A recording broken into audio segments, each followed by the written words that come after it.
Bueno, Aurelio Martín está, digamos, en el gobierno por un pacto que hubo ya en julio entre el partido ganador, donde está la alcaldesa de las elecciones, el Partido Socialista e Izquierda Unida, en el que está el portavoz Aurelio Martín. Hicieron ese pacto y está con una concejalía dentro del equipo de gobierno, y vamos a hablar fundamentalmente de estas dos cosas y también de algunas más de política. Muy buenas noches, señor Martín, bienvenido a La Lupa. Buenas noches. Si le parece, vamos a empezar por la playa y por ese cierre preventivo que me va a permitir la frivolidad, que a mí me recuerda un poco lo de ¿qué harías tú ante un ataque preventivo de la URSS? Aquella canción de los rockeros de los años 80. ¿Era necesario ese cierre preventivo? Sí, yo creo que era necesario. Primero porque teníamos serias dudas y ante la duda yo creo que lo que debe primar es los elementos de salud de los ciudadanos, ¿no? Pero le reconozco una cosa, aparte de ser necesario porque teníamos serias dudas ante la aparición de 7 peces y un ave muertos, lo hemos hecho también porque hemos querido transmitir un mensaje de credibilidad de que cuando tenemos que hacerlo lo hacemos. Es decir, no va a haber ninguna duda en la Concejalía de Medio Ambiente y de Movilidad de que cuando hay algún indicio de que puede que las aguas no estén en condiciones óptimas para el baño, pues que vamos a operar sin dudarlo en ningún momento, ¿no? Y por eso lo hemos hecho, sí, sí. La han abierto esta mañana casi un poco antes de lo que se pensaba, ¿no? Iban a esperar no solo los exámenes de lo que hacían los bomberos, sino también el de las aguas del Piles y ya... De las aguas del Piles. Hemos analizado toda la playa, más puntos que otras veces, un punto más. Hemos incluido la escalera 15, la más cercana al Piles, que otras veces no se incluye. En total 13 puntos. Nos ha salido bien en los 13 puntos. Y después empezamos a tener algunos indicios de lo que ha pasado, de lo que está pasando en el Piles, aunque no tenemos los análisis, ¿no? Pero tenemos las suficientes certezas como para que la playa se vuelva a abrir, ¿no? Los análisis de la EMA los tendremos mañana. Por primera vez se analiza el Piles en 8 puntos. Y digo por primera vez porque es bueno que se sepa que estamos en una concejalía y en un gobierno que cuando detecta problemas actúa. No solo los describe, sino actúa sobre ellos, ¿no? Y ha empezado también a trabajar en la materia, ayer mismo, y por eso digo que vamos empezando a tener indicios, una consultoría especializada en algas, porque algo tiene que ver lo que ha pasado precisamente con la situación de las algas, la descomposición de las algas, el nivel de aguas que hay, el nivel estanco, el escaso caudal que ha habido de aguas. Bien, ya tenemos un conjunto de indicios que no le voy a ir adelantando toda su totalidad porque queremos, primero, tener los análisis de mañana de la EMA y, segundo, tener el estudio de esta empresa especializada que le llevará probablemente 2 o 3 semanas, ¿no? Pero sabemos más o menos por dónde pueden ir los tiros, ¿no? Usted ha dicho que va a pedir, o que ya ha pedido, ayuda, apoyo, cooperación. Decía la palabra complicidad. Complicidad con la Confederación Hidrográfica del Cantábrico, con la Consejería de Medio Ambiente y con el SEPRONA, la Guardia Civil, para ver lo que está pasando en el Piles. ¿Qué está pasando en el Piles? Bueno, a todos esos organismos lo que les hemos mandado es el parte de actuación de la unidad ambiental de la policía, ¿no? Porque nosotros hemos desplazado la unidad ambiental al Servicio de Medio Ambiente, evidentemente se ha hecho parte y entonces lo hemos mandado a la Confederación, al Principado y al SEPRONA, el parte que hemos hecho de cuando hemos visto estos animales muertos, ¿no? Y al mismo tiempo que digo que hago yo, intento a veces ser pedagógico, lo que estoy un poco describiendo es que el río Piles, el Ayuntamiento no tiene competencias, ni tan siquiera en la playa. Lo que tenemos es un convenio de hace ya bastantes años con el Principado por el cual nosotros analizamos si las aguas están aptas para el baño o no. De hecho, somos el único municipio que lo hace en Asturias. Entonces yo quiero situar cuál es nuestra responsabilidad y cuáles son las de las otras administraciones. Pero fíjese usted que no es para escudarme de que no vayamos a hacer nada, porque estamos haciendo. Porque queremos saber lo que pasa, porque no nos vamos a escudar detrás de, no es mi competencia y ya le paso el marrón a otro. No, no, nosotros vamos a inspeccionar, vamos a saber, vamos a conocer. Pero como yo estoy convencido de que en el Piles va a haber que actuar, va a haber que hacer actuaciones además serias y contundentes, de alguna manera estoy diciendo que esas actuaciones hay que hacerlas, pero hay que hacerlas con las administraciones competentes. Dese cuenta que desde las Mestas para acá es competente el Principado, y de Mestas hacia arriba es competente la Confederación Hidrográfica. El trabajo de inspección, el trabajo de una evaluación más profunda, lo vamos a hacer nosotros. Cuando lo tengamos, le vamos a decir a las otras administraciones que hay que revertir esa situación. Les vamos a decir incluso casi cómo se revierte, dónde están los focos de contaminación y qué es lo que hay que hacer. Pero quien tendrá la autoridad y capacidad para actuar, llegado ese momento, van a ser ellos. Eso es un poco lo que pedagógicamente intento explicar, ¿no? Si usted dice, les vamos a decir lo que tienen que hacer, usted ya sabe más entre o menos. comillas. Sí, pero tiene una hipótesis sobre la que piensa qué es lo que está pasando en el Sí, Piles. que hay varios focos de contaminación en el Piles, que siempre los ha habido. La diferencia, hasta me he ganado una viñeta en un periódico, la diferencia es que nosotros no solo lo decimos, sino que decimos que vamos a saber de dónde viene y que vamos a proponer soluciones. Es la diferencia de ahora con el antes. Vertidos ilegales. Sí, hay vertidos. ¿Y qué son? ¿De particulares, de empresas? Puede haber de particulares, de empresas, de equipamientos. Sí. ¿Y habrá sanciones? Sí. Pero esa es la parte que probablemente, la parte de la sanción probablemente le va a corresponder más a la Confederación que a nosotros, porque está en su competencia. Es decir, nosotros al final lo que vamos a hacer es un trabajo, si quiere usted, de análisis y decir, oiga, mire, sabemos que hay esto, y estamos convencidos de que es por esto y por esto. A partir de ustedes tienen la competencia y tienen que actuar en colaboración con nosotros, pero ustedes tienen la competencia y tienen que actuar sobre ello. En cualquier caso, en aras a la transparencia, ustedes dirán a la formación pública esos vertidos que hay, ¿no? Sí. No quedará en vertidos ilegales. Dese usted cuenta que nosotros este verano hemos vuelto a publicar en las páginas web cuando están las aguas aptas o no para el baño. Y después, no solo en nuestra página web se publica cuando están aptas o no para el baño, sino que trae un enlace al Principado y publica el conjunto de la analítica que se hacen en la playa. Y tanto la analítica que hemos hecho ayer de los 13 puntos como la que nos dé la EMA, la vamos a hacer pública. Uh-huh. Bueno, más allá de este problema que está ocurriendo ahora, o que ocurrió estos días y que nos acaba de decir cómo actuó y qué piensa para el futuro, pensando un poco en la playa, en el saneamiento y en lo que hay por delante, no voy a decir el juego fácil, tiene usted un marrón porque sale agua marrón, pero no es buena la expectativa que tiene usted al frente de esta concejalía de los problemas que hay en el presente. Le digo dos, que usted los tiene en la cabeza y los tiene todo el mundo. Por una parte, el día que haya lluvias más o menos torrenciales, mientras no esté el pozo de las tormentas, inmediatamente los colectores aliviarán directamente al mar y al Piles, con el resultado del mar marrón que vimos hace un año, en mayo-junio, me parece que hasta 2 veces lo vimos, y por otra parte, la diaria situación de que 150.000, los vertidos fecales de 150.000 gijoneses no pasan ni por un pretratamiento que estaban pasando hasta el otro día, antes de la sentencia del Tribunal Supremo del mes de julio, me parece, o junio. Bueno, usted va a tener que estar dando la cara porque política es así. La política, usted hará, como ahora mismo acaba de hacer, dará los argumentamientos que considere más pertinentes, pero es una expectativa dura. Bueno, yo creo que el gran problema que ha habido en relación al Piles y a la playa es que durante muchos años no se ha hecho nada, ¿no? Es decir, imagínese usted que el Pozo de Tormentas, para anular un contrato y licitar de nuevo la obra, se tardó 7 años. Esa es la realidad. Claro, pasará a los anales de cómo no se deben hacer las cosas en la administración pública. No es posible resolver un contrato y hacer una nueva licitación 7 años. Estoy convencido que probablemente no hay ejemplos en el resto del país, ¿no? Y bien, sí, hasta que no haya Pozo de Tormentas podemos tener episodios desagradables como los que hemos visto en la playa, ¿no? Estaremos pendientes de la ejecución de la obra. Yo ya se lo dije a la alcaldesa que cualquier día de estos pues no estaría mal que probablemente cursáramos una visita y comprobemos in situ cómo está la obra y los plazos de ejecución de la misma. Pero sin eso, sin el Pozo de Tormentas, no puede volver a pasar. Y después la depuradora, bueno, pues estamos informados por el Secretario de Estado, parece que se ha cumplido el último trámite, que tiene que ver, en este caso, con el posible ruido de la depuradora, que ese trámite se va a trasladar a la Administración de Justicia y a partir de ahí se espera una solución, ¿no?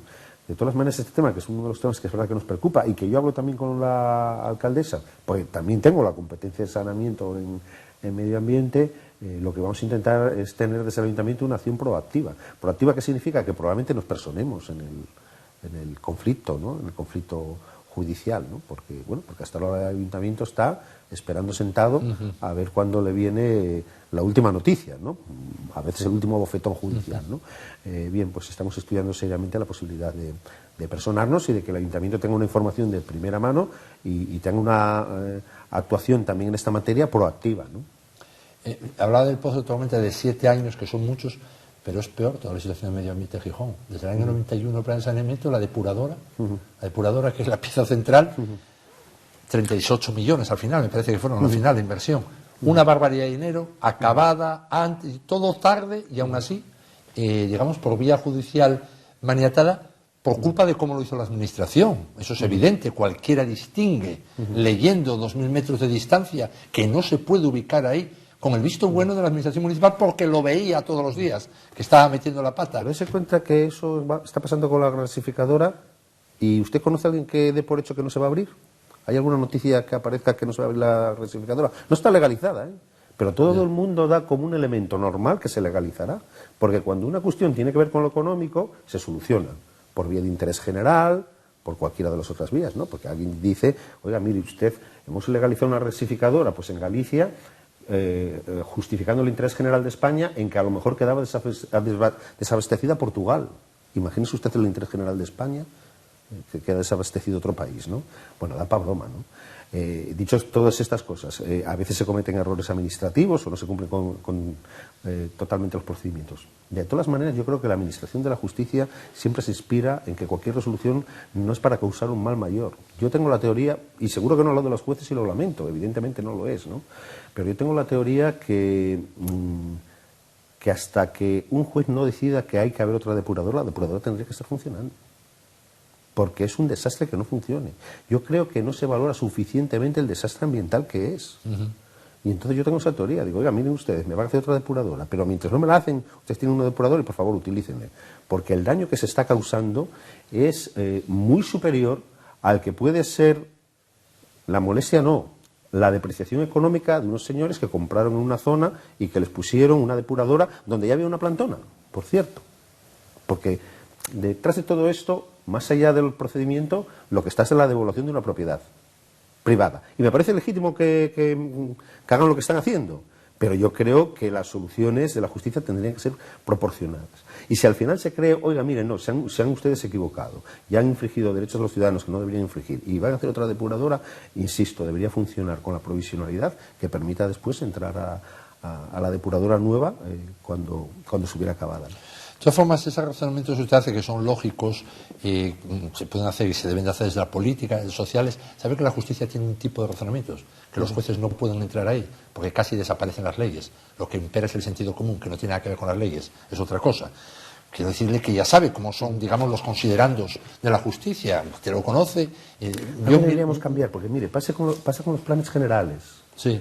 Por un elemento parcial que afecta a 100 metros cuadrados, se anula el plan. Sí. ¿No sería lo normal cambiar esa parte del plan que le afecta a la sentencia? Pero hay que cambiar Entonces, en algún momento tendremos que recuperar el sentido común, digo, los políticos y la justicia, ¿no? Porque lo que no puede pasar en la vida, porque en la vida privada no pasa, es que las cosas se paren, que estén indefinidamente paradas, ¿no? No pasa cuando hay actividad productiva por medio, ¿eh? Si Arcelor contamina la ría de Aboño, no llega un juez y dice, para toda la actividad de Arcelor hasta que sepamos las causas del vertido. ¿Usted ha visto alguna vez eso? Eso nunca se hace por parte de la Administración de Justicia. Insisto que a mí me gustaría que la Administración de Justicia tuviera más sensibilidad ante algunos problemas que son nuevos, podría decirle los de género, ¿no? Pero, por decirle un ejemplo fácil, ¿no? Pero yo le diría que también los medioambientales. Es muy serio el tema medioambiental, tanto como cualquier tema económico. Y yo de verdad, a veces tengo la sensación de que hay una percepción diferente de lo económico de lo medioambiental, ¿no? Y dicho de eso, los procedimientos y las leyes están para cumplirse. Yo nunca voy a decir lo contrario, ¿eh? Sí, no, ahí está la contradicción. Ahí está la contradicción. ¿Usted no piensa que a lo mejor puede llegar al fin de mandato sin depuradora? Esperemos que no. Esperemos, claro, pero puede ser. Puede ser. Porque reveses judiciales hay de sobra en esta materia. Sí, sí. Y de órganos de tribunales superiores de justicia y Tribunal Supremo. Puede ser, puede ser. Bueno, lo último sobre esto. La playa, el saneamiento, a día de hoy, valoración política, no es el mayor déficit de Gijón, la mayor carencia, si se quiere utilizar una palabra más del lenguaje normal. Yo creo que la playa tiene dos problemas que se han enfocado. Yo, de todas maneras, quería decir otra cosa antes de eso. No podemos hablar de contaminación permanente en la playa, estructural. De hecho, si lo hubiera, evidentemente el verano no se hubiera podido bañar a nadie. Es decir, cuando hay contaminación no se puede bañar la gente. Y este verano se han bañado prácticamente todos los días los ciudadanos que han querido hacerlo, ¿no? En la playa lo que hay es momentos puntuales de contaminación, que además no se pueden negar, que viene por lo que usted ha definido muy bien, por la falta de un pozo de tormentas y a veces también en momentos muy puntuales por una situación de depuración que hay también emisario, aguas arriba, ¿no? Y junto con ese problema, un problema que ese sí que es estructural y ahí sí que hay contaminación permanente y por eso no se puede bañar ahí la gente, que es el Piles. Esos son los problemas, ¿no? Sobre el Piles pretendemos actuar, el pozo de tormentas debe acabarse pues en un año y pico Y el problema de la justicia lo ha definido usted muy bien cómo está, ¿no? Pero quiero decirte yo, hay una serie de conjuntos de cuestiones sobre las que vamos a intervenir, siendo en la que más inquietud hay, la que depende de la Administración de la Justicia, evidentemente. Bueno, de todas formas, la playa, mientras no haya depuración, está continuamente la salida del emisario, depende ya luego de mareas, etcétera, etcétera, que para una playa que pretende bandera azul, etcétera, etcétera, pues no, todavía no está en lo que deseamos todos, y usted también, por supuesto, que está en ello todos los días. Bueno, otro asunto de su competencia todo. Semana Europea de Movilidad, bueno, el otro día. Vamos a ver, yo leyendo de esto, leí con detalle, releí la entrevista que concedió al periódico hace unos días para esta entrevista. El plan de movilidad, la filosofía de movilidad, digamos, yo lo que deduzco, y quiero decírselo y usted que nos dé su opinión, es redescubrir la figura del peatón. Sí, indudablemente. Ponerle en el eje de la movilidad. Cambiar la pirámide que tenemos ahora. Si usted imagina una pirámide, la propuesta que tenemos encima de la mesa, que es todo lo contrario de lo que pasa ahora, pues es que en esa pirámide estaría arriba el peatón, la movilidad que llamamos activa, peatón, bicicleta, transporte público y coche, que sería la base de la pirámide. Justo, el contrario que es la situación de ahora, y ese es el paradigma en el que están muchas ciudades europeas, algunas españolas, y es en el que pretendemos poner a Gijón, ¿no? Una manera de verlo, le voy a decir, es esa recuperación de la ciudad romántica, no digo la ciudad medieval porque no está amurallada, pero la ciudad del siglo XIX. Todo el mundo andando. Todo lo contrario. No. Es que recuperar la ciudad del siglo XXI. Recuperar ciudades modernas, donde el protagonista es el peatón, donde el coche deja de ocupar el 70 al 80% de los espacios y donde además se contribuye a bajar los niveles de emisiones y se contribuye al cambio climático que, como todos los científicos nos dicen, ya no esperan. Si el cambio climático hemos estado docenas de años, no sé si docenas, pero bueno, por lo menos la última década, todos los partidos políticos y todos los medios de comunicación han hablado del cambio climático. ¿Qué nos dicen ahora? Señores, ya no hay tiempo para hablar del cambio climático. Tienen que ustedes actuar y operar en el cambio climático, ¿no? Y estas cosas que parece que en Madrid se ponen ahora de moda porque llegó no se sabe quién, no, esto en Berlín lo han hecho en el 2008, en Londres también, en otras ciudades también, y muchas otras más recientes, París o otras las están haciendo ahora de forma más reciente. Pero lo único que, y además voy a decirlo claro y alto, es decir, queremos que Gijón esté en la lógica de las ciudades europeas y no la del siglo XIX. El siglo XIX es visualizar una ciudad ocupada por los coches, llena de humo y llena de contaminación. Eso es el siglo XIX. En el siglo XIX coches no, era todo peatones. Y vamos un poco más atrás, el Gijón de Jovellanos, el protagonismo del peatón era el automóvil empezó hace 150 años. Bueno, hombre, más o menos. Muchísimo más cerca, en la pasarela de San Miguel, todo el mundo jugando al fútbol.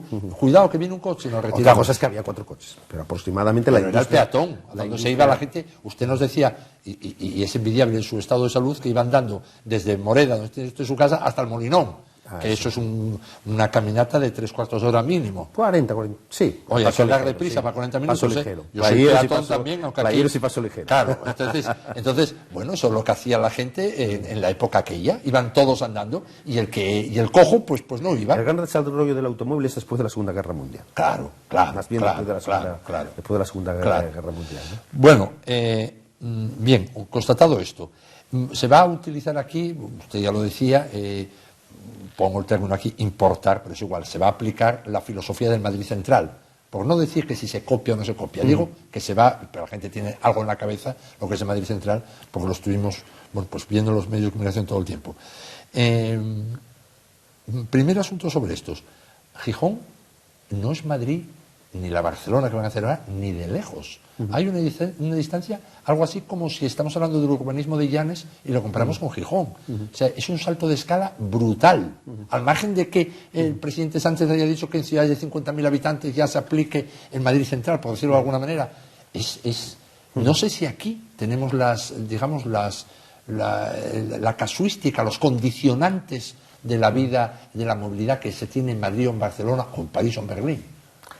Yo creo que nosotros lo que nos tenemos que plantear es si queremos bajar las emisiones contaminantes o no en Gijón y contribuir también al cambio climático, ¿no? Yo creo que esa es la pregunta y por eso venimos nos viene por el camino una legislación que va a obligar a ciudades por encima de 50.000, que Gijón lo somos, a tener zonas de bajas emisiones, ¿no? Zonas de bajas emisiones que no solo es bajar las emisiones, sino que es dar protagonismo también a otros modos de transporte público, modos de transporte como la bicicleta o como los vehículos que se llaman ahora de movilidad personal, ¿no? Bien, pues eso es lo que tenemos encima de la mesa, ¿no? La contaminación de los vehículos en Gijón, en algunas zonas de Gijón, alcanza el 50%. Y los expertos dicen que con que alcanzara el 20 o el 30 sería bastante razón para actuar sobre ella, ¿no? Es decir, si hay contaminación en Gijón de los automóviles, es verdad que hay una contaminación más notoria y si quieren determinadas zonas de la ciudad más intensa, que se llama la industria, ¿no? Y determinada industria. Ahora, claro, esto de decir, como la industria contamina mucho, lo de los coches no importa, pues no es así. Se importa todo, porque al final todo suma, ¿no? Y al final yo quiero recordar una cosa, nosotros estamos, entre comillas, intervenidos por la Comisión Europea en términos de contaminación. Es decir, si hay un plan del aire en la zona central de Asturias, no es porque ningún gobierno y ayuntamiento de Gijón lo haya querido. Es porque la Comisión Europea nos ha obligado, porque superamos los parámetros de contaminación legalmente admitidos por la Comisión Europea. Y eso no solo lo produce la industria, eso lo producen los coches. Cuando hablamos de los coches, pues hablamos también del transporte al musel, también que se da en una determinada zona, o hablamos de la Y, o hablamos del conjunto de contaminación que producen los coches, ¿no? Porque un coche no produce contaminación solo cuando se desplaza dentro de Gijón, también produce contaminación cuando alguien lo coge y va a Oviedo en él por la Y, ¿no? Por lo tanto, yo creo que la idea que tenemos es actuar también y cambiar el paradigma de la movilidad. Para eso nos es imprescindible. Por eso hemos tomado medidas como, por ejemplo, bajar el precio del autobús o medidas como, por ejemplo, subir el precio de la hora. Estamos invitando a los ciudadanos no a cortar su libertad de desplazarse, sino que lo haga con vehículos más sostenibles, ¿no? Y a ser posible con transporte público. Todo esto es muy interesante y susceptible de muchos matices. Vamos a ver, le pregunto, me parece que aquí también hay modas y hay tendencias, porque además Europa ahora es Dios para estas cosas, otras no nos importan tanto. Vamos a ver, en Gijón muere gente por contaminación, muere gente. ¿Muere más por la industria o por los coches? Bueno, yo creo que la contaminación, como el tabaco, influye en la salud de las personas.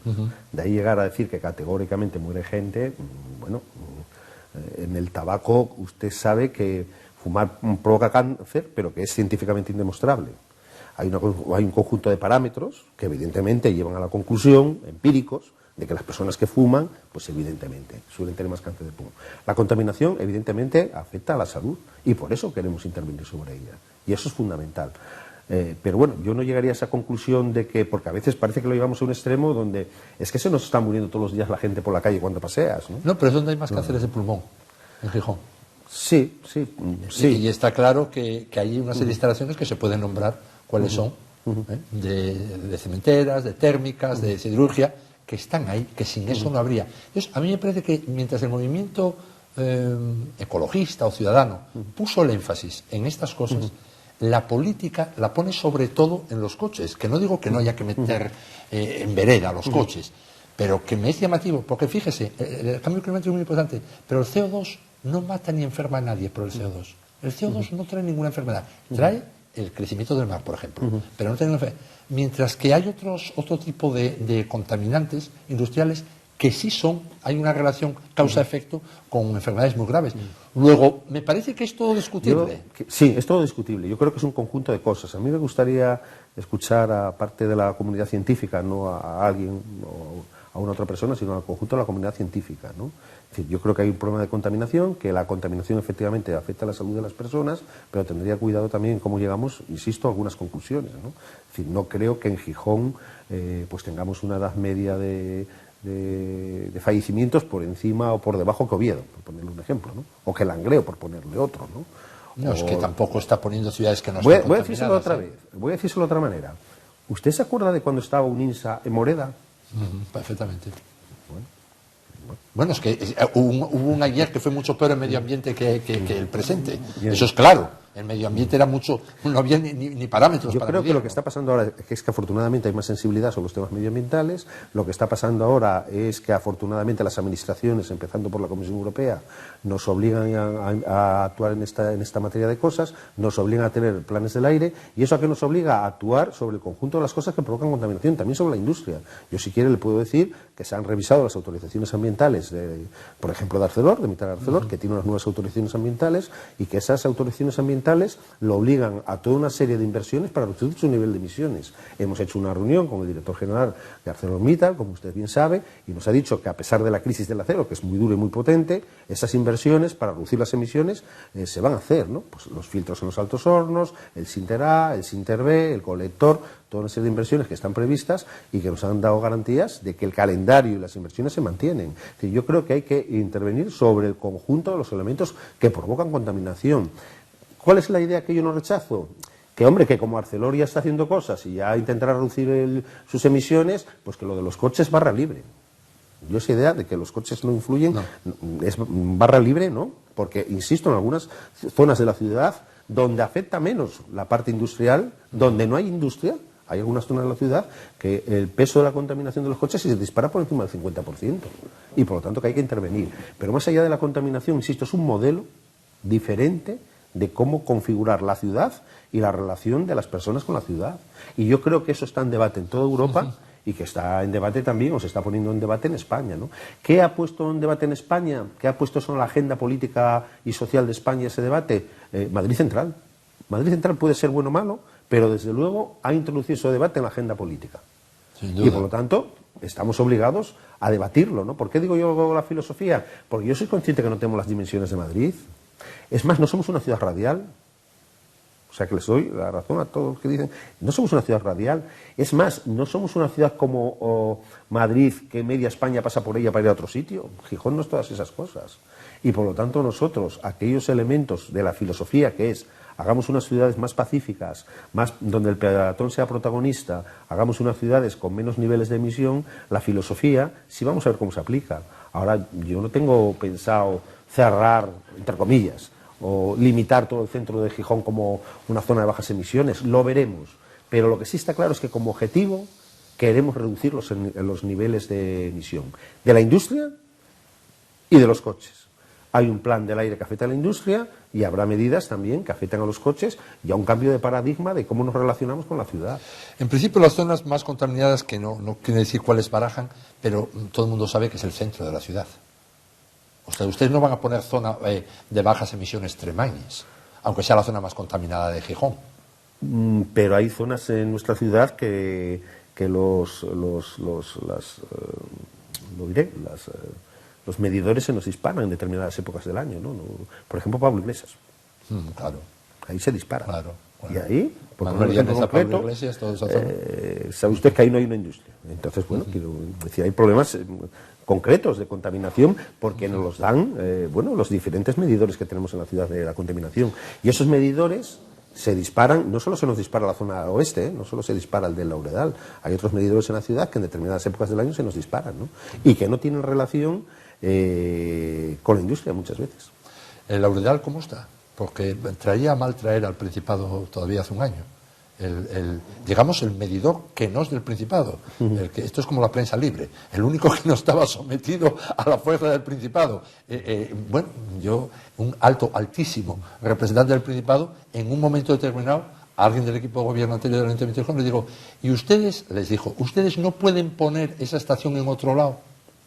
Bueno, sabe que hay un estudio de la Carlos III, por cierto, iniciativa de Izquierda Unida, que a veces no se dicen todas las cosas de dónde parten y de dónde salen, ¿no? Una iniciativa en el Ayuntamiento que se aprueba, otra en el Parlamento, que también la plantea Izquierda Unida, que también se aprueba, que planteaba, ante la duda y credibilidad que planteaban los ciudadanos de si las estaciones estaban bien ubicadas, incluso si medían bien o mejor, que hubiera un estudio completo que incluyera la ubicación de las estaciones y también su estado, ¿no? Si pasaban los controles, las auditorías, todo este tipo de cosas, ¿no? Y ese estudio se encargó a la Carlos III y doy por hecho que dentro de unos meses lo tendremos. Digo lo tendremos, lo tendrá el Principado y supongo que nos lo facilitará a los ayuntamientos, ¿no? Quiero decirle que si en el Tremaine sigue esa estación y sigue dando unos resultados cada poco altos, los vamos a conocer.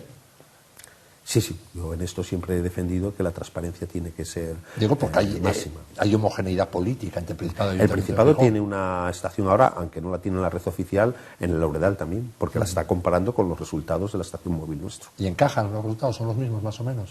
Con pequeñas variaciones que parece que tienen que ver en función también del aire, de la velocidad del aire, de los diferentes tal. Pero sí, con muy pequeñas variaciones. Más o menos de noche cuando sopla sur, ¿no? Sí. Es cuando los valores son más altos. Sí. Y bueno, como no están ubicadas exactamente en el mismo sitio, pues hay una pequeña variación. No muy grande, pero una pequeña variación, sí. Bien, bueno, de todo esto de la movilidad, decíamos antes el peatón de redescubrir, que usted dice que sí, digamos, con el elemento a obstaculizar es el coche viejo. Yo no llamaría el coche viejo, yo diría el coche que más contamina, bueno, evidentemente. Sí, el coche anterior a 2004 o 2005 es el coche Sí, es el coche que más dificultades puede tener en términos de contaminación, o si se hicieran zonas de bajas emisiones, el coche que más problemas tendría para circular por esas zonas. Pero créame usted que vamos a tener un autobús estupendo y barato y que la gente preferirá ir en el autobús que en ese coche. Los propios propietarios. Sí, pero la gente que tiene ese coche... O sea, porque ¿cuál es el capricho de yo tener un coche de 15 años que además contamina? Mire, yo lo tengo de 14. Es diésel. Lo mismo, los dos. Es diésel. También diésel el mío. Estoy en la misma tesitura que el concejal. O sea que y estoy pensando que un día de estos igual lo cambio. Pero yo por conciencia lo que tengo que hacer pues es, bien, pues cuando tengo una zona de bajas emisiones, si es que lo tengo, pues cogerme un autobús. Que además funcionan bien, que en Gijón pasan cada relativamente poco tiempo y que tienen un precio económico. Y este cambio de mentalidad, pues con pedagogía, con todo lo que queramos, tenemos que ir haciéndola. Mire, los jóvenes ya lo hacen. Yo saqué el carné el mes que cumplí 18, porque empecé a dar los cursos antes, estuve en la autoescuela antes, y justo en junio, cuando cumplí los 18, saqué el carnet, porque era todo un símbolo tener el carnet, después que te lo dejara tu padre y después intentar comprarte uno, ¿no? Pero si se da usted cuenta, la nueva juventud no es un elemento de propiedad ni de prestigio social tener un coche. La juventud se desplaza como un elemento de consumo, más. Y por lo tanto es un instrumento de consumo, y por lo tanto le vale el patinete o le vale en un momento al mismo compartir un coche, ¿no? Un coche eléctrico, ¿no?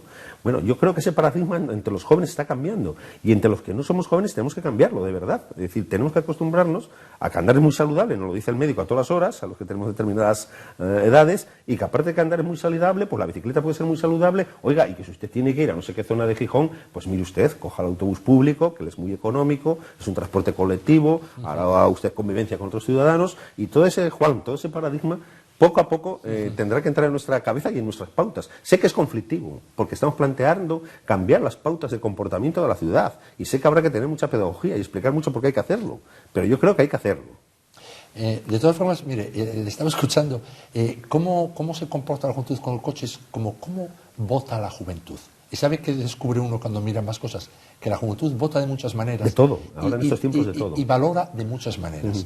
Yo conozco, pero tiene un compromiso ineludible con el cambio climático. Yo conozco jóvenes que se matan, no me gusta decir, no lo voy a decir, el modelo de coche, que no es precisamente muy barato, se matan por tener ese coche. Chavales jóvenes, universitarios, y otros que no son universitarios también. Y hay también los que están más en eso que dice usted es más real, yo creo que es mucho más real en Estados Unidos en este momento que la juventud. Sí, sí. En este momento en Estados Unidos, una de las preocupaciones de la industria del coche, una de las preocupaciones es cómo la juventud no demanda coches.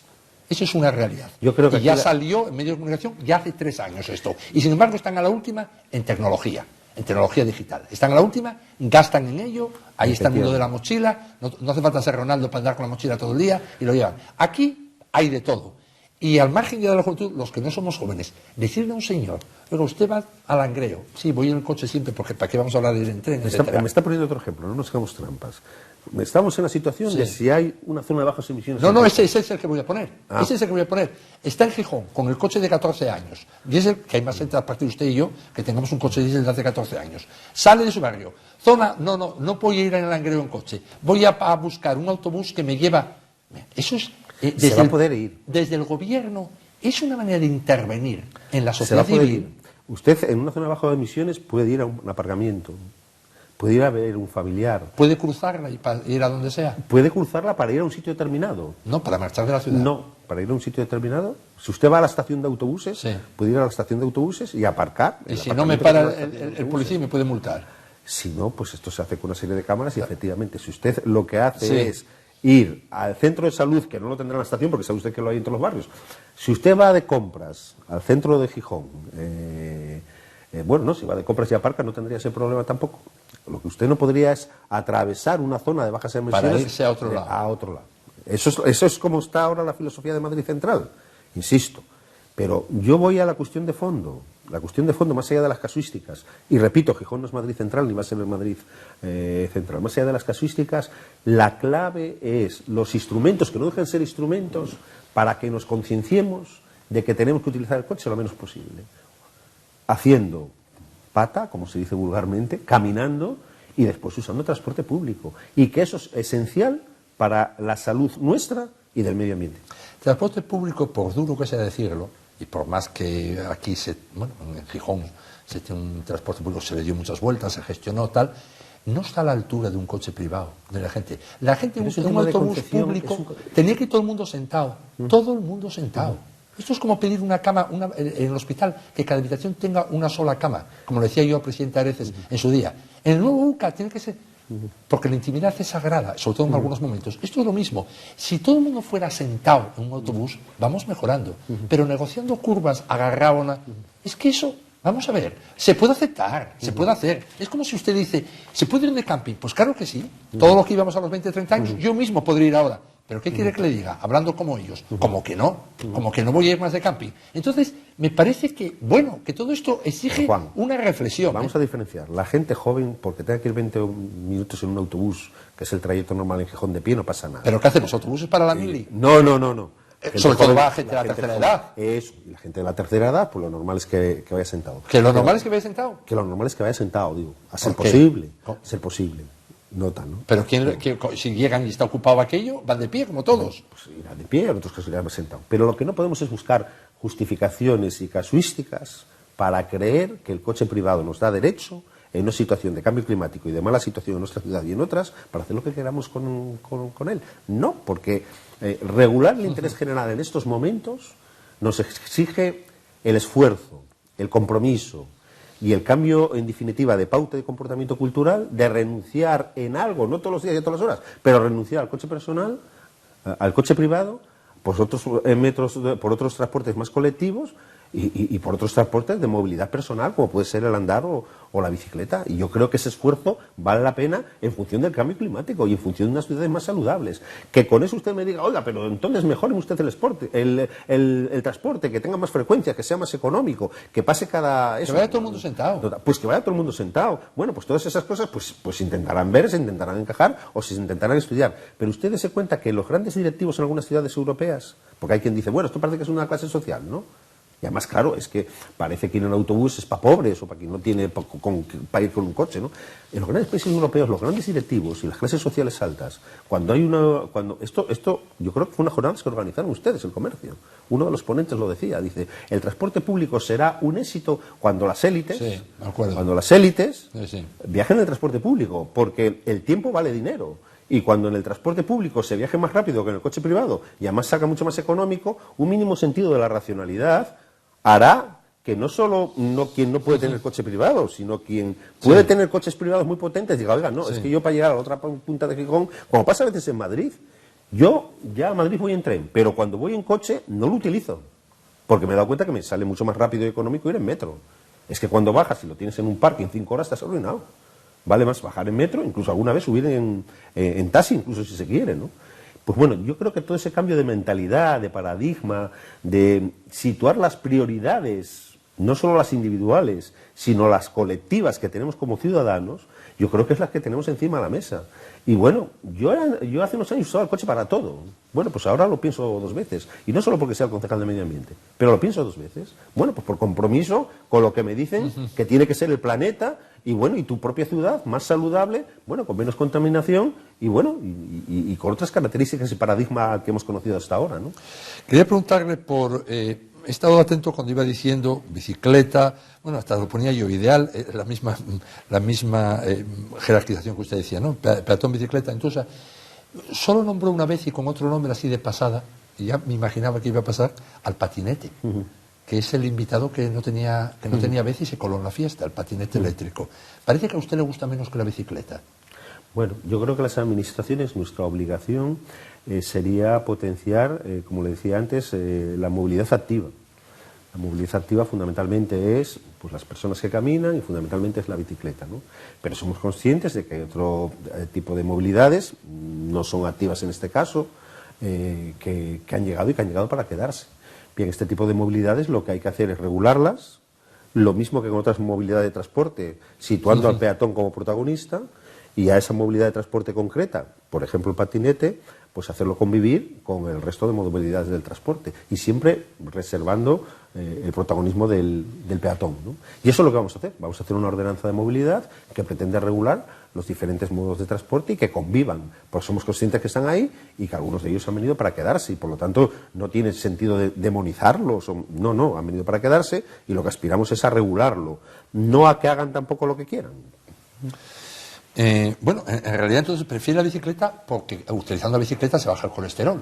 Es decir, no solo les preocupa el CO2, sino que están preocupados de los análisis que tengamos la gente, bueno, pues una población envejecida, que hagan ejercicio, que vayan andando por narices, porque el equipo de gobierno quiere que vayan andando. No, el primero que lo quiere es un médico, insisto. Bueno, pero es que cualquiera que nos esté oyendo. Pero los médicos usan el coche, los médicos usan coche. Y a usted le van a decir dos cosas, que tiene que andar mucho y beber mucha agua. Son las dos cosas que le va a decir un médico siempre. Claro. Entonces, bueno, bien, vamos a aceptar que, bueno, yo desde luego no acepto, pero está ahí. Ustedes quieren que nosotros trabajemos la salud, etcétera. Lo que está claro es que el patinete soluciona problemas de movilidad, no ocupa espacio, que es casi el mayor problema del automóvil, es un medio nuevo que colabora. ¿Por qué no comparte el carril bici con las bicis? ¿Cuál es el problema? No, vamos a tener diferentes clasificaciones de patinetes y en un caso concreto lo va a compartir con la bici, ¿no? Va a haber va a haber diferentes niveles, lo están haciendo otras ciudades. Hemos tenido acceso a los criterios más o menos con las que se va a hacer en su día el decreto que va a regular en toda España este tema, porque tenemos una colaboración, y además quiero aprovechar para agradecerlo, muy intensa con la Jefatura Provincial de Tráfico, porque claro, no queremos hacer una ordenanza, oiga, que dentro de un año tenga que cambiarla a la mitad, ¿no? Si tengo que cambiar un artículo no pasa nada, pero si hay que cambiar a la mitad, pues en fin, ¿no? Y por lo tanto va a haber diferentes tipos de patinetes en función del peso-masa, velocidad, ¿no? Entonces aquellos que pesan menos de 25 kilos y que los limitaremos a una velocidad máxima de 15-20 kilómetros por hora, que es lo que puede dar aproximadamente una bicicleta eléctrica, podrán ir por el carril bici sin ningún problema, ¿no? Aquellos que sobrepasan esas características serán considerados a todos efectos motocicleta y por lo tanto tendrán que ir por la calzada y tendrán que tener todas las características que tienen los ciclomotores o las motocicletas, casco, seguro, etcétera, etcétera. ¿Matrícula? Matrícula probablemente. Como una motocicleta. Como una motocicleta. Ustedes, me da también la sensación, que usted nos lo dijera, están trabajando bastante pensando en que hay dos empresas que alquilan. Yo le decía, ¿a usted no le parece que el Día de Reyes Magos va a ser la eclosión de patinetes? Yo hago esa broma en el servicio. Lo de los Reyes Magos, ya lo pensó. Que el regalo de Reyes Magos va a ser el patinete. Yo esa broma y va a haber multitud de ellos. Es decir, olvídese de las empresas. Eso. Cada uno lo va a tener. Yo por eso mismo digo que la ordenanza tiene que ir rápida. Acá hemos sacado el borrador y cuando me dicen, no, hombre, pero ¿cómo se ve que cuando entráis nuevos y tal, cuando bromean conmigo, digo, no, es que no os habéis dado cuenta que el regalo de Reyes va a ser el patinete y para Reyes tenemos que tener ordenanza. Luego ya cambia, importa poco que haya empresas que alquilen que no. Por cierto, a 2 euros me parece, ¿no? Sí. Todo un precio. El otro día me comentaba un compañero de usted, un colega, que iba que utilizaba al salir del ayuntamiento 2 euros. Y bueno, y está encantado con 2 euros. A mí me parece un robo. Vamos, cobrar 2 euros por utilizar 1000 veces más caro que un autobús que me lleva hasta no sé dónde. Bien, es cierto que con mucho tiempo y tal, pero me parece. Pero lo que le quería preguntar ahora es si ya acepta que va a haber muchos patinetes propios, personales. Así como antes ponía ejemplos europeos, ¿se van a ustedes a acoger a la práctica europea que hay ahora en cualquier ciudad grande francesa, en la cual los patinetes se dejan en la acera, porque con un programa informático el que lo roba inmediatamente van a por él y le echan mano? Imagina el ayuntamiento en el que usted está progresista, permitiendo que la gente deje el patinete. No se va a poder dejar en cualquier sitio, ni se va a poder utilizar el aparcabici como se está usando ahora de forma abusiva e intensa. Puedo decirle más, la empresa que hay de patinetes tiene un expediente abierto, que se va a culminar en los próximos días. No voy a adelantar nada, solo digo que tiene un expediente abierto no le hemos requerido una serie de documentación, no la ha presentado y bueno, se concluirá en los próximos días, ¿no?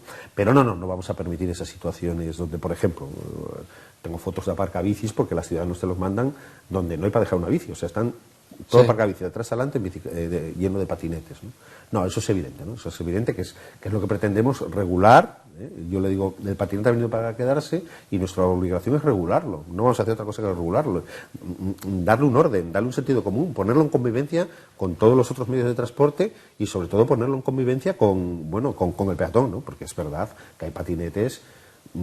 Yo más de una vez y dos cuando voy por la calle me dicen, oiga, usted es el de movilidad. Digo, sí. Pues un día no me llevó a alguien, a mí y a la nieta de casualidad, tal, porque hay gente que va, bueno, creo que en el Molinón no se organizan, chavales organizan carreras de patinetes, todo este tipo de cosas. Es decir, cuando nosotros hemos decidido hacer una especie de ordenanza express, creo que va a ser el menor tiempo en el que se hizo ninguna ordenanza en el Ayuntamiento de Gijón, es porque éramos conscientes de que el problema que se nos venía. Yo empecé hablando cuando entré de que la ordenanza iría en paralelo al plan de movilidad y que en un año lo tendríamos. Esas fueron mis primeras declaraciones. A los 15 días dicen, no, nos ponemos ya. Y la vamos a intentar tener en 4 meses, porque bueno, hay procedimientos administrativos de información pública y otros, bueno, porque son totalmente inevitables, ¿no? Y que relanza quien acelera esta normativa es el patinete. Sí, los incidentes que han pasado en el muro. ¿Y las bicicletas qué? Cuando pasan a toda velocidad haciendo zigzag. Las bicicletas, efectivamente, tenemos un problema con ellas, que es que efectivamente tampoco pueden ir por la acera. De todas maneras, con las bicicletas vamos a revisar todos los carriles bici, vamos a eliminar algunos puntos conflictivos, hay que censar el carril de San Lorenzo, de la playa, hay que darle solución al de Poniente, hay que ver el final del carril bici en el entronque de la Avenida Constitución con Sur, es decir, tenemos detectado los problemas que tienen algunos carriles bici, vamos a revisar todo el sistema de carriles bici y nosotros vamos, como pone el plan de movilidad, a hacer probablemente más carriles bici en diferentes distritos. Pero le quiero decir también que el principal elemento, porque es lo que están haciendo, insisto, todas las ciudades más avanzadas, las ciudades más modernas, es que la bicicleta sea un elemento no solo de ocio y de usar por el carril bici, sino que sea un elemento de integrar en la movilidad de la ciudad. ¿Eso por qué pasa? Por calles 30 y porque la bici pueda compartir plataforma con los otros modos de transporte, ¿no? Porque queremos que la bici sea un elemento de transporte más, no solo un elemento de ocio que el fin de semana se coge con los niños para ir por el carril bici. No, queremos integrar ese modo de transporte, ¿no? Y eso solo lo podremos hacer pues pacificando la ciudad y optando mucho por los carriles 30.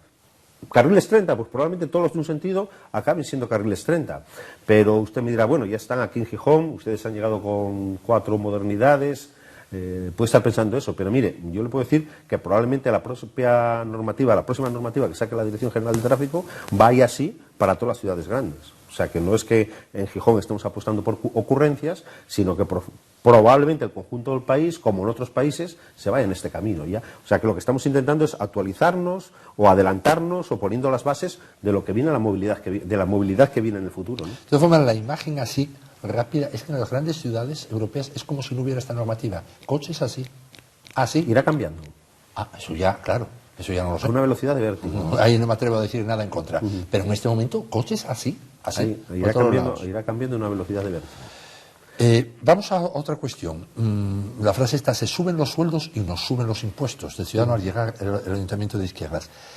Mire, se habla del IBI diferenciado. Yo le digo una cosa mucho más sencilla. Acotar 5 metros en la vía pública para hacer una mudanza pasa de 3,5 euros a 6 euros.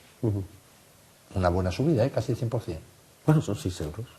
No, pero es el 100%. Claro, es que cuando interesa el tanto por ciento es significativo, cuando interesa no es significativo. Es casi el 100%. Es el precio de una cajetilla de tabaco. Pero bueno, es que con eso no soluciona nada. Es de cómo estaba. Si estuviera a 0,5, pues sería una barbaridad absoluta. Pues no lo sé, pero es un tema que no me parece... No, pero lo pusieron ustedes. Sí, pero bueno. ¿Y les parece bien? No me parece especialmente duplicar.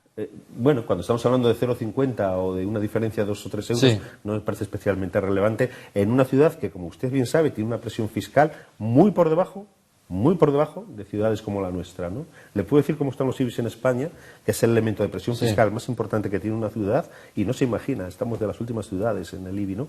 Tengo ahí un gráfico con 47 capitales de provincia, 47, imagínese, que tienen todos un IBI más alto que Gijón. Toledo, algunas de nuestra... No, de si lo nuestra bajó el dimensión. equipo de gobierno anterior. Sí, sí. Sí, eso, así nos va. Todo el mundo lo sabe. Así tenemos la ciudad, claro. Mientras se bajaba, ni se revisaba el Piles, ni se hacía el Pozo de Tormentas, ni se hacía lo otro. Así, cuando hablamos de la ciudad parada, de la ciudad, era una especie de administración concursal, ¿no? Donde, bueno, se abrían todos los días las persianas, se bajaba y punto. Pero una ciudad sin iniciativa, sin modelo, sin nada, ¿no? Pero claro, hacer cosas significa... Bueno, que la pues, ciudad sea cara.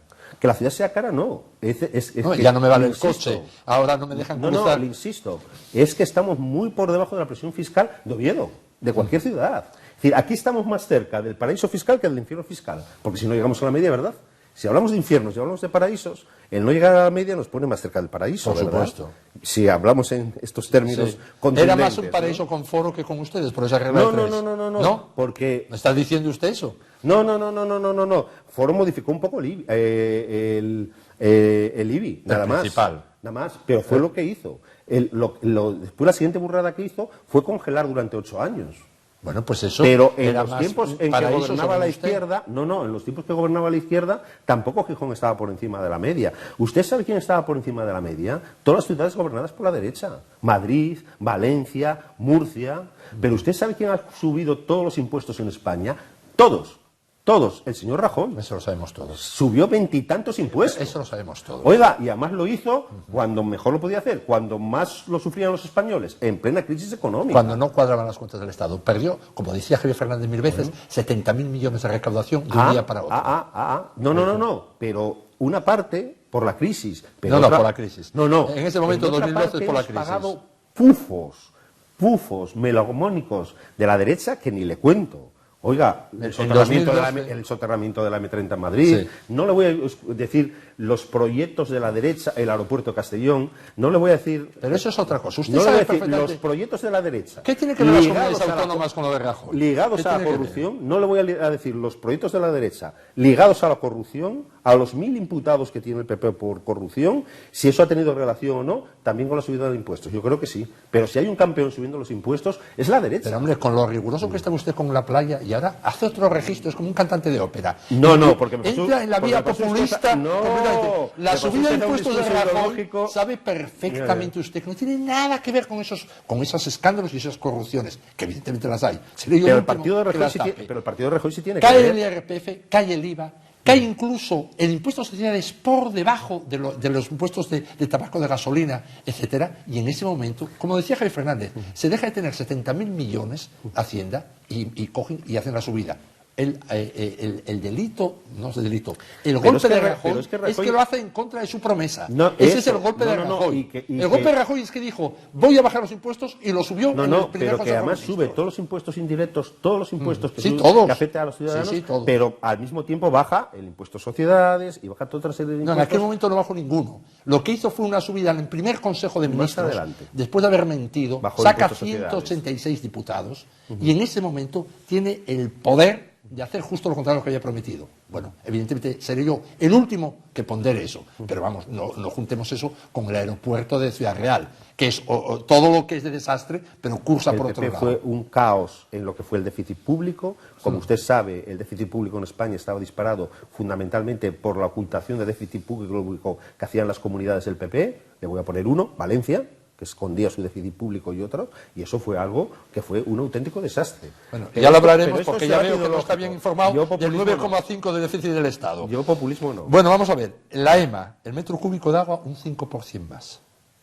Emulsa. Diga usted cuánto es eso, 0,50... No me acuerdo, le puse solo aquí el tanto por cien y lo siguiente que voy a decir en Emulsa. Diga usted otro dato más. ¿La EMA no es al caso... ¿No tenemos acaso el agua más barata de España?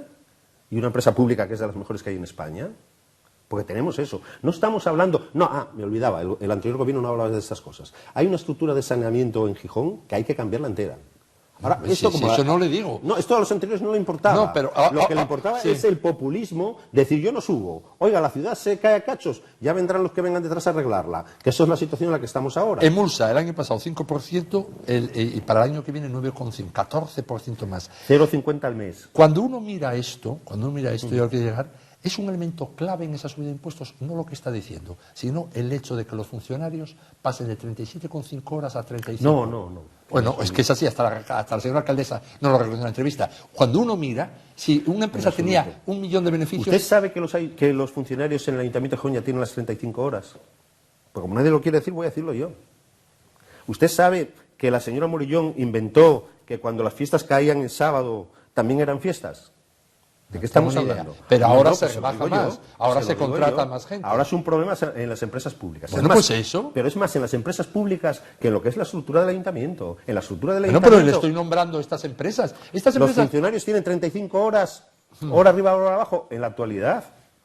No, pero si lo estoy diciendo, estas empresas que suben solo por razones de... Solo no, fundamentalmente por razones de pagar el cambio de 37,5... No, porque en Tusa baja.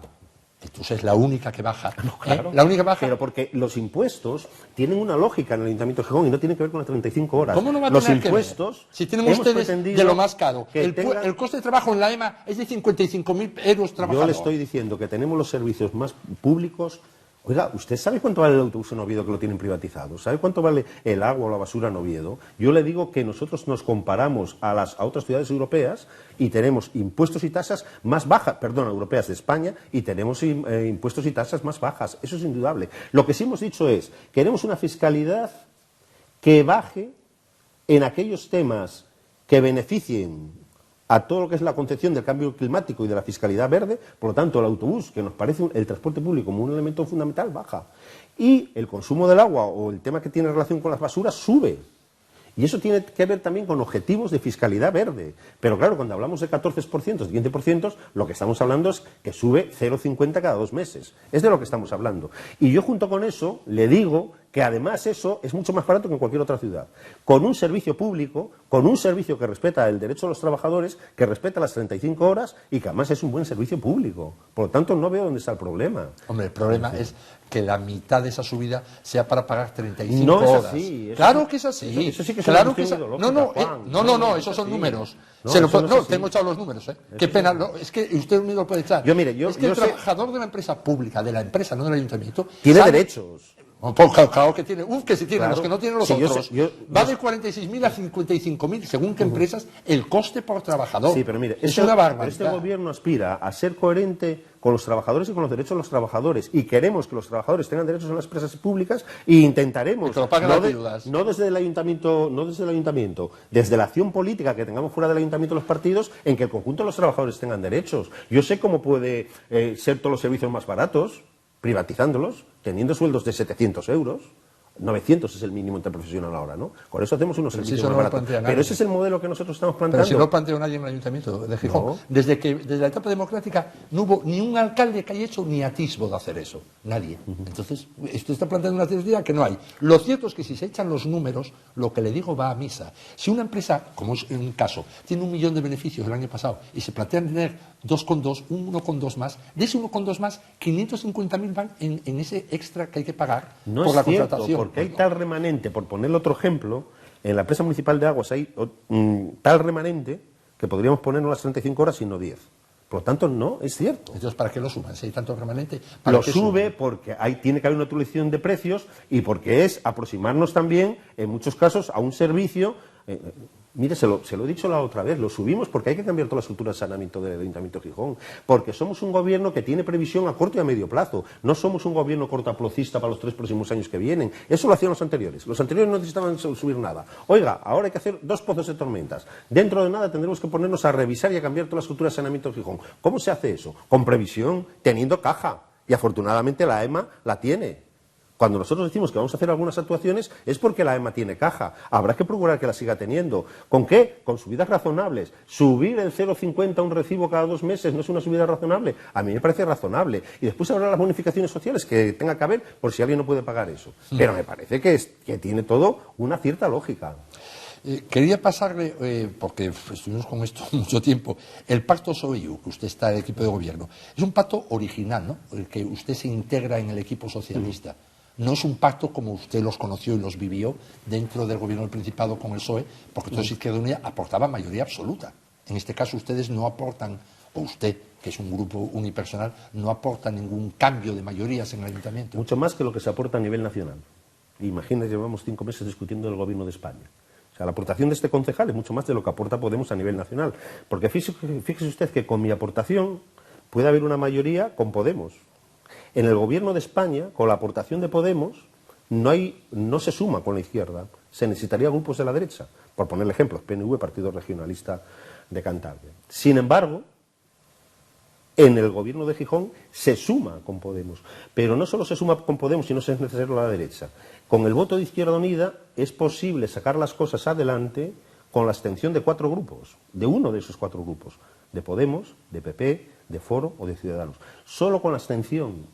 Y eso solo es posible con el voto de Izquierda Unida. Por lo tanto, yo ese debate, que ya lo he oído otras veces, de que claro, de que no suma o no suma casi nada el voto de Izquierda Unida en Gijón, no, suma mucho más que Madrid.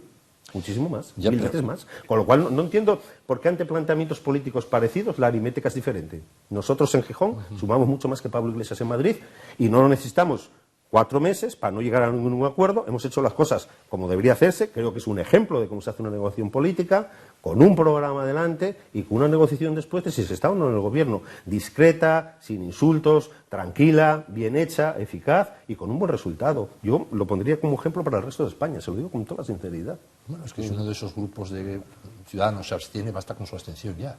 No. Para que juegue el papel y el voto de calidad de la alcaldesa, tiene que haber el voto afirmativo de Izquierda Unida. Si se abstiene Ciudadanos, ¿no es? No. No, porque si el resto de los grupos Izquierda Unida votan contra, el asunto no sale. Si nosotros nos sumamos al conjunto de la oposición, no sale. Yo he hecho todas las operaciones matemáticas. Otra cuestión. Han dejado fuera del pacto, aspectos, toros, festivaleros, la renta social. Podemos también ha dicho que la renta social, que para ellos es clave. ¿Cabe que al llegar a los presupuestos la postura de ustedes y de Podemos dificulte o fuerce que tenga que haber renta social? Vamos a ver, yo lo que creo es que tiene que haber unos objetivos de política social y un presupuesto que consolide esos objetivos. La renta no deja de ser un instrumento para alcanzar esos objetivos. Yo, así todo, creo que la renta social es una experiencia que hay que aprender de ella, que hay que mejorar y que debería tener continuidad. Yo en eso lo defiendo y lo defenderé. Pero no lo hagamos un objetivo, es un instrumento mejorable. Voy a decírselo de otra manera. Hay muchas ciudades del cambio, que dirige incluso Podemos, Barcelona, Cádiz, muchas otras ciudades, que evidentemente no tienen renta social. Supongo que no dejan de ser de izquierdas por no tenerlo. Supongo que son tan de izquierdas como nosotros o más, ¿no? Por lo tanto, debemos situar las cosas en su sitio. Este es un instrumento, ha sido una experiencia, tenemos que aprender de la experiencia y yo daría continuidad a esa experiencia. Porque creo que puede ser un instrumento para conseguir unos objetivos. Pero no podemos definir la política de izquierdas o no, o todo un planteamiento en función solo del instrumento, sino de los objetivos. Tenemos que coincidir en los objetivos y después el instrumento yo apostaría por darle continuidad. O sea, que dicho de otra manera, si la alcaldesa dice que no, al final ustedes no van a plantear ningún problema. Bueno, es una negociación. Yo creo que el gran problema de la política en España es tal como lo plantea usted, si la alcaldesa dice, ¿no? O si Sánchez dice, la realidad es así. Bueno, no se debe decir porque es más bonito ante el público que otra cosa, pero la realidad es así. Cuando Sánchez dice que no quiere un gobierno de coalición, acaba siendo lo que dice Sánchez, no lo que dicen los votantes del PSOE. Eso es así. Y no me parece mal, ¿eh? Es que para eso están los cargos públicos. Puso una vicepresidencia y 3 ministerios, hubo momentos que lo quiso, momentos que no. Pero quiero decirle que eso es así, para eso están la gente representada. Yo lo que le quería decir es que la política a veces son negociaciones y no es solo lo que quiere una persona y no solo un sí o un no, ¿no? Cuando hay cultura política, pues intenta lograr acuerdos. Y a veces no es un sí o un no, sino que a veces es un tal vez. Pero no hace cuestión de Estado, de que mantener la renta social. La cuestión de Estado la vamos a hacer de los objetivos sociales. Es decir, y entre otras cosas el acuerdo prevé unas nuevas ordenanzas sociales y un nuevo reglamento de prestaciones sociales, ¿no? Es decir, el objetivo son las prestaciones sociales y el volumen económico que se le dedica a esas prestaciones. Lo otro es un medio, es un instrumento que nosotros seríamos partidarios de que tuviera continuidad, de todas las maneras. Hay elecciones el 10 de noviembre. ¿Cómo valora usted, como dirigente de Izquierda Unida, que aparece el partido de Rejón? ¿Cómo valora el campo de la izquierda y la llegada de este partido y la actuación o qué debe de hacer Izquierda Unida? A mí me es más difícil de decir lo que debe hacer Izquierda Unida. Reconozco desde que estoy tan implicado en la concejalía, participo menos en órganos de dirección regional, en debates de este tipo, ¿no? Por lo tanto, la opinión va a ser, en este sentido, muy personal, ¿no? Yo comparto el discurso de Rejón y de otros dirigentes políticos en este país. Podría decirle que el de Rufián, por ejemplo, y el de Aitor, el del PNV, ¿no? Que hubiera sido mejor un mal acuerdo que las elecciones. A mí las elecciones anticipadas, que vuelva a haber elecciones, que se vuelvan a repetir las elecciones, perdón, me parece un auténtico desastre.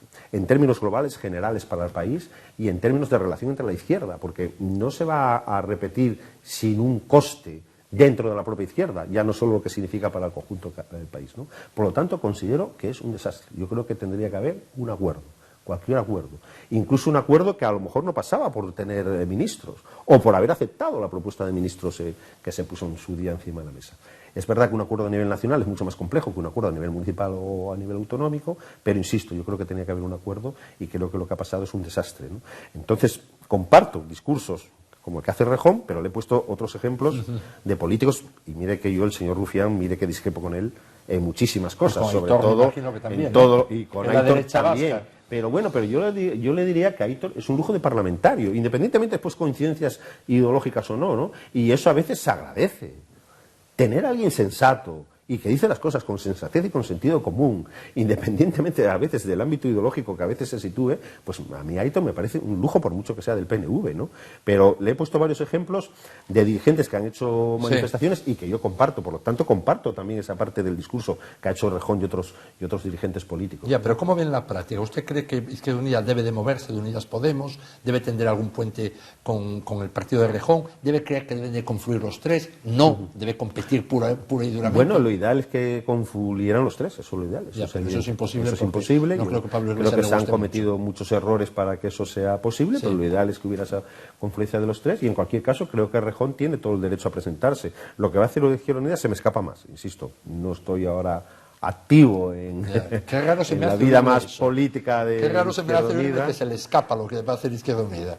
Sí, porque sabe que he tenido mucho peso en Izquierda Unida, pero créame si le digo que ahora me siento muy vinculado a la actividad institucional y además que me siento relativamente cómodo en la actividad institucional porque es una cosa muy útil, de todos los problemas que hemos estado hablando los ciudadanos y la posibilidad de cambiarlos, y me cuesta más a veces la vida interna de los partidos, ¿no? Bueno, yo quisiera reconocerle que los partidos no es como los conocí yo y probablemente como los conoció usted hace unos años, ¿no? Y bueno, me cuesta más a veces, hay un cambio yo creo que de cultura política y a los viejos rockeros nos cuesta más entender la dinámica que tienen ahora los partidos, ¿no? Lo digo sin ningún tipo de apriorismo ni de prejuicio, ¿no? Solo describo, ¿no? Y me cuento muy volcado y me lleva mucho tiempo. Puede creerme en la actividad de la concejalía y además créame que lo estamos haciendo con mucha pasión y con mucha dedicación y en ese sentido estoy dedicando menos tiempo a la actividad de la organización, ¿no? Bueno, señor Martín, pues muchas gracias por venir, por darnos sus opiniones, por situaciones, incluso hablando de asuntos tan controvertidos como casi todos los que hablamos. Siempre es muy agradable entrevistarle y esperemos que tenga mucho acierto en este del medio ambiente y de la movilidad, porque no son Marías, sobre todo los del medio ambiente, eso es un asunto importante y su acierto será el acierto para toda la ciudad. Muchas gracias. Muchas gracias, es un placer debatir con usted. Bueno, pues nosotros ahora hacemos un alto y seguimos con la lupa.